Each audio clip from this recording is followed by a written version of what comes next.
అదే RTV app వార్తల్ని క్షణాల్లో చదివే అవకాశం ఉంటుంది. ఒక న్యూస్ పేపర్, ఒక టెలివిజన్ ఛానల్ మీ చేతుల్లో ఎప్పుడూ ఉంటాయి.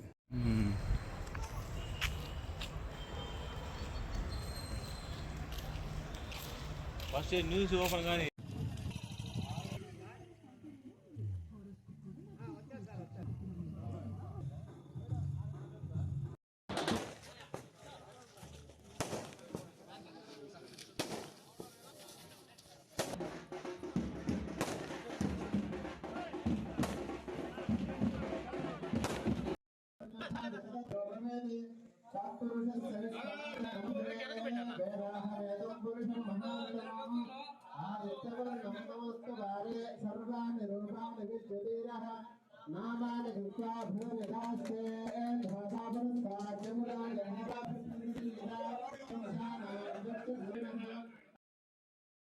ఇవాళ నిన్న 1,10,000 పెన్షన్స్ 1వ తారీఖు కొత్తగా భర్త అయిపోయిన భార్యలందరికీ కూడా ఇవ్వటం జరిగింది అనమాట.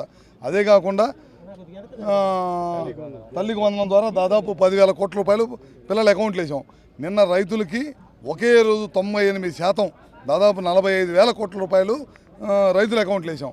ఎవరంది ఏం చేయలేదని జిల్లాకి రాబోయే రోజుల్లో తప్పకుండా ఏదైతే ఆ రోజు మాట ఇచ్చాం వెలుగొండ కానీ మార్కాపురం జిల్లా అది కూడా తప్పకుండా చేస్తాం. గుళ్ళకమ్మ గేట్లు కొట్టుకుపోయి ఇసుకంత దొంగతనం చేస్తుంటే ఈ ప్రభుత్వ అధికారంలోకి వచ్చిన తర్వాత గేట్లు పెట్టడమే కాకుండా 3 టీఎంసీలు నీళ్లు నిలబెట్టి రైతులకు ఇవ్వటమే కాకుండా అక్కడ చేపలు పట్టుకొని జీవనంగా కొనసాగిస్తున్న వాళ్ళందరికీ కూడా దాదాపు 20 లక్షల చేపలను గుళ్ళకమ్మలో వేసామన్నమాట. 1 కాదు 2 కాదు. ఇవాళ సబ్స్టేషన్ ఉంది. ఇవాళ ఈ ఊర్లో సబ్స్టేషన్ ప్రారంభించాము. ఓ పక్కన మళ్ళీ ఇంకో సబ్స్టేషన్ శంకుస్థాపన చేసాం. అట్లా ప్రకాశం జిల్లాలో ప్రతి కాన్స్టిట్యున్సీకి కూడా 4 కోట్ల రూపాయలతో సబ్స్టేషన్ ప్రతి కాన్స్టిట్యున్సీ కూడా ప్రారంభించడానికి రెడీగా ఉంది. మళ్ళీ డిమాండ్ని తగ్గట్టు రోజుకి కరెంటు వాడకం పెరిగిపోతుంది. డిమాండ్ తగ్గట్టు కూడా సబ్స్టేషన్లు ఇస్తా ఉన్నాం. ఈ ప్రాంతంలో ఎర్రగొండపాలెంలో 220 kV సబ్స్టేషన్ 65 కోట్లు పెట్టి శాంక్షన్ చేసి పనులు స్టార్ట్ అయినాయి. ఇన్ని చేస్తుంటే ఎవరో పనికిమాలిన వాళ్ళు చేయకుండా గడిచిన 5 సంవత్సరాలు కాలయాపన చేసి నాసిరకమైన మద్యం ప్రజల మీదకి ఇచ్చి ప్రజల ప్రాణాలు కోల్పోయేటట్టు చేసి డబ్బులే జయంగా పెట్టుకొని స్కీములు ముసుగులో డబ్బులే జయంగా పెట్టుకొని కోట్లాది రూపాయలు కొల్లగొట్టిన వాళ్ళు చెప్పే మాటలు ఇని ప్రజలు మోసపోద్దని సభాముఖంగా మీ అందరికీ తెలియజేస్తున్నాం. స్మార్ట్ మీటర్ల మీద మన విశాఖపట్నంలో క్లియర్గా చెప్పడం జరిగింది. ఏంటంటే ప్రజలు ఆమోదం లేకుండా ప్రజలకి అవగాహన కలిగించకుండా స్మార్ట్ మీటర్ మేము పెట్టమని మొన్నే చెప్పా. ఇవాళ మళ్ళీ రోజు చెప్పాల్సిన అవసరం లేదు. మొన్న చెప్పాను. ఇప్పుడు ఇండస్ట్రీస్కి కమర్షియల్స్కి ఏ విధంగా ఇబ్బంది లేకుండా చూసుకునేటట్టు చేస్తున్నాం. అంతేకాకుండా ఆ రోజు మేమేం చెప్పాము, రైతులకు స్మార్ట్ మీటర్లు బిగించమని చెప్పాం. దానికి కట్టుబడి ఉన్నాం. 5 ఏళ్ళు వాళ్ళ గవర్నమెంట్లో ఆ కాన్స్టిట్యున్సీలో నువ్వు కాలు పెట్టలేకపోయావు. నువ్వు కూడా మాట్లాడతావా?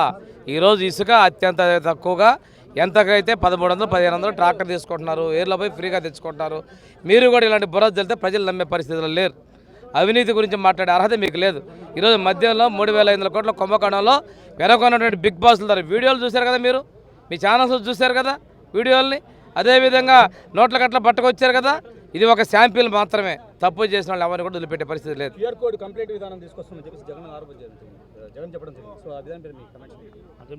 అంటే నువ్వు క్యూఆర్ కోడ్ కదయా. మేము ఆ రోజు కష్టపడ్డాం, మమ్మల్ని ఇబ్బందులు పెట్టారు. చరిత్ర మీరు మర్చిపోతున్నారు. మేము ఎవరూ ఇబ్బంది పెట్టట్లా. పెట్టుకోండి, ఇబ్బంది ఏమవుతుంది? ప్రజలు చేసిన తర్వాత సంవత్సరం కూడా అవుతుంది. నేను తిరస్కరించారు ప్రజలు. 11 పర్మిట్ చేసి ఇంకా నువ్వు మాట్లాడేది ఇలాగా. ప్రజాస్వామ్యంలో మీకు స్వేచ్ఛనిచ్చాం. చేయండి, మీ ఇష్టం వచ్చినట్టు చేయండి.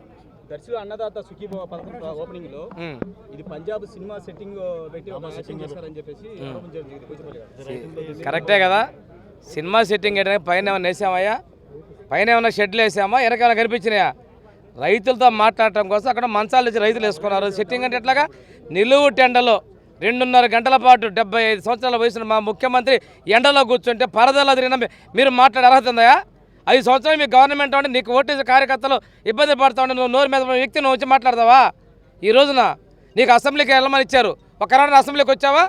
అసెంబ్లీకి రాలేక ధైర్యం లేని వ్యక్తివి నువ్వు బయట మాట్లాడితే ప్రజలు నమ్మరండి. చట్ట ప్రకారం చట్టం తన పని చేసుకుని చట్ట ప్రకారం అన్ని కూడా చర్యలు తీసుకుంటాం. చట్ట ప్రకారం ఎంతటి వాళ్ళైనా కాదు, జగన్ కావచ్చు, నువ్వైనా కావచ్చు, దొరికితే అక్కడే అరెస్ట్. మరిన్ని వీడియోస్ కోసం ఛానల్ ని సబ్స్క్రైబ్ చేయండి. లేటెస్ట్ అప్డేట్స్ కోసం వాట్సాప్ ఛానల్ ని ఫాలో అవ్వండి. ఆ లింక్ డిస్క్రిప్షన్ లో ఉంది.